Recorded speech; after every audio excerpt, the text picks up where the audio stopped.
Muy buenas tardes, queridos amigos. Bienvenidos a Vladimir a la Una. Hoy tenemos como invitada nuevamente en nuestro programa Yoreli Acosta. Ella es investigadora del CEN, del Centro de Estudios para el Desarrollo de la Universidad Central de Venezuela, psicóloga.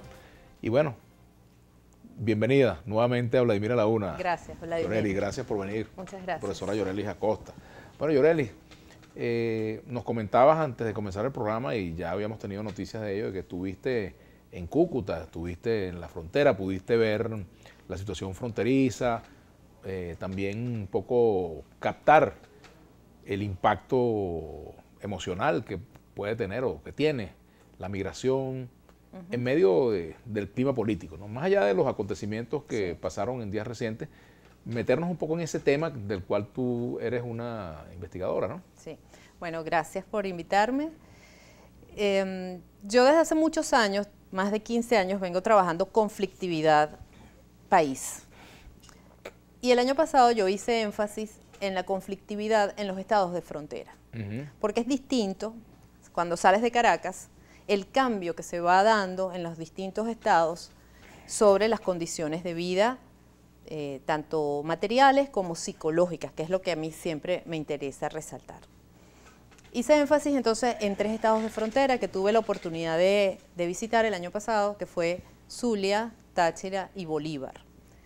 Y ver a la gente, había que hacer ese estudio, esa descripción, y sobre todo ayudar al ciudadano que se encuentra viviendo en esos 3 estados y que la presencia del Estado venezolano, ¿no? del gobierno, pareciera desdibujarse, y con una condición adicional que es estar pegado a la frontera, y la frontera es una franja que tiene otras características para vivir.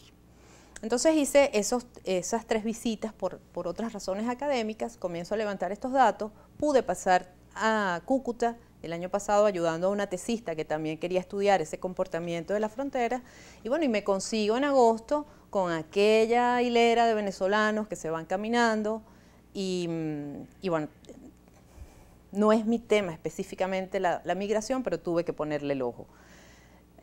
Colombia se tuvo que organizar para tratar nuestros migrantes porque es demasiado aplastante el paso de flujo por Cúcuta principalmente, y en ese flujo tú te vas a encontrar venezolanos que van en tránsito, ¿verdad? Que se van a ir a otros países, pero también los que se van quedando en las distintas regiones, y sobre todo la ciudad de Cúcuta se ve muy afectada en su dinámica con los venezolanos que se están quedando en sus calles, y empieza en una ciudad que no es de las más pujantes, por supuesto, de Colombia, a tener unos problemas adicionales, que es una cantidad de venezolanos que están haciendo uso de los servicios públicos que no estaba preparada para eso. Llámese hospitales, escuelas e inclusive las calles mismas, ¿no? El venezolano viviendo en las calles. Esta última ola migratoria es el venezolano de más escasos recursos, el que va más desesperado, el que no tiene idea de lo que es migrar, no tiene un plan, no tiene ni siquiera la capacidad cognitiva para imaginarse lo que es: me voy caminando 3.000 kilómetros, cuál es la geografía que le espera, las dificultades, no lo sabe, se va desesperado por sus condiciones de vida en Venezuela. Entonces se funda la Red Colombo-Venezolana de Movilidad Humana. Fíjate que ya no hablamos de migración, sino movilidad, porque son varias las razones que pueden empujar a la gente a moverse. Y lo que vemos en una frontera tan viva como la de Táchira y Cúcuta es que hay gente que puede vivir en un lado y va a trabajar al otro. Por eso migrar no es lo mismo que moverse. Exactamente. Entonces tienes que empezar a ver todo este problema con detalle y hacer esas clasificaciones. Bueno, ¿cuál es el migrante pendular? Ese que trabaja, y ahí cuando tú estás en esa área te das cuenta que somos hermanos, que la gente, que la frontera estaba desdibujada prácticamente, porque lo que es San Antonio, Ureña o La Parada o Villa del Rosario son ciudades que están muy, muy pegadas. No hay ni siquiera 5 minutos de carretera que las separe. Entonces es muy fácil que la gente vaya a moverse de un lado a otro. Cuando cierran las fronteras, ya en el 2015, empieza el gran problema, y a decir, bueno, pero si yo estudio allá y vivo aquí, ¿cómo voy a hacer para pasar todos los días? Y surge este carnet de movilidad fronteriza, que es para el venezolano que tiene que estar en esa situación pendular. Después tendrías al venezolano que se va quedando, bueno, yo tengo como destino Bogotá, Medellín, Cali, cualquier otra ciudad, o los que van en tránsito a otras ciudades. Realmente el trabajo que están haciendo allá, inclusive la presencia de organizaciones internacionales es importante, porque como te decía, esta última oleada de migrantes, bueno, antes eran muchos hombres, luego empezaron a aparecer mujeres embarazadas, niños, que tampoco tenían, por ejemplo, vacunas, y empezamos también a movilizar enfermedades que ya parecían que estaban erradicadas. Entonces, la parte de lo que hace la red es esa evaluación física del venezolano que se está yendo, en qué condiciones, en qué peso, cómo están los niños, deficiencias. Ya nosotros sabemos que los venezolanos más pobres pierden peso, que van en unas condiciones físicas, y entonces me invitan a incluir los aspectos psicológicos de la migración, cómo ayudamos a esos venezolanos que se están yendo desesperados, tristes, en lo que yo he llamado las emociones de la crisis. Ajá. Vamos a hablar de ese tema, las emociones de la crisis. ¿Cuáles son las emociones más resaltantes o las que más toman a los individuos que deciden migrar?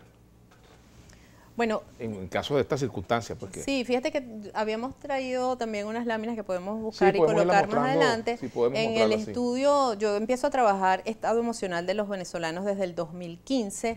Ahí, bueno, y estas fueron las motivaciones para comenzar a estudiar las emociones, observar las caras de los venezolanos. Me tocó entonces observar las caras de los migrantes, ahí qué nos dice la cara de estas personas, el miedo que tenemos en nuestra vida. Yo coloco como ejemplo que muchas veces viene alguien es a pedirte una dirección o a pedirte la hora y no queremos que se nos paren las personas cerca porque temes que te puedan asaltar o que te puedan hacer daño. Y la queja social, que para mí es uno de los síntomas más graves de nuestra realidad, el venezolano se queja de la situación, pero si bien quejarse te puede drenar, tú puedes drenar la angustia que tienes, no te puedes quedar en la queja. Tenemos que preguntarnos cómo puedo salir de esta situación, qué elementos de contexto puedo yo manejar. Por supuesto hay algunos externos que no los vas a poder controlar, que dependen de otros, pero sí hay algunos elementos internos que podemos manejar en relación a prepararme para la crisis, aprender algún oficio, preguntarnos cómo puedo generar otros ingresos. En hiperinflación todos tenemos que trabajar más porque no va a ser suficiente nada de lo que tú vayas a tener como ingreso. La incertidumbre del migrante, ¿cómo Bueno, la incertidumbre, la angustia y sobre todo la tristeza, la desesperación son los estados emocionales que van privando, ¿no? A mí me llama... Es muy grave si todo eso lo mezclas con ignorancia en el buen sentido de la palabra, el no saber lo que le espera a un migrante. Migrar es un proceso, que tú no lleves un documento, tú no puedes entrar ahorita en ningún país sin un pasaporte y muchas de esas personas no llevan ese documento o lo llevan vencido.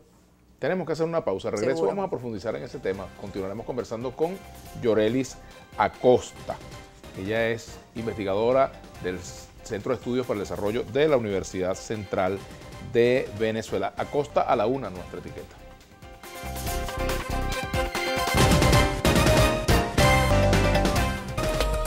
Los invitamos a seguirnos en nuestras redes sociales. En Twitter, @Globovisión. En Instagram, @Globovisión. En Facebook, Globovisión. En Telegram, Globovisión Piso Oficial. Si quieres volver a ver este y todos los programas de Globovisión, visítanos y suscríbete a nuestro canal de YouTube. Soy Globovisión.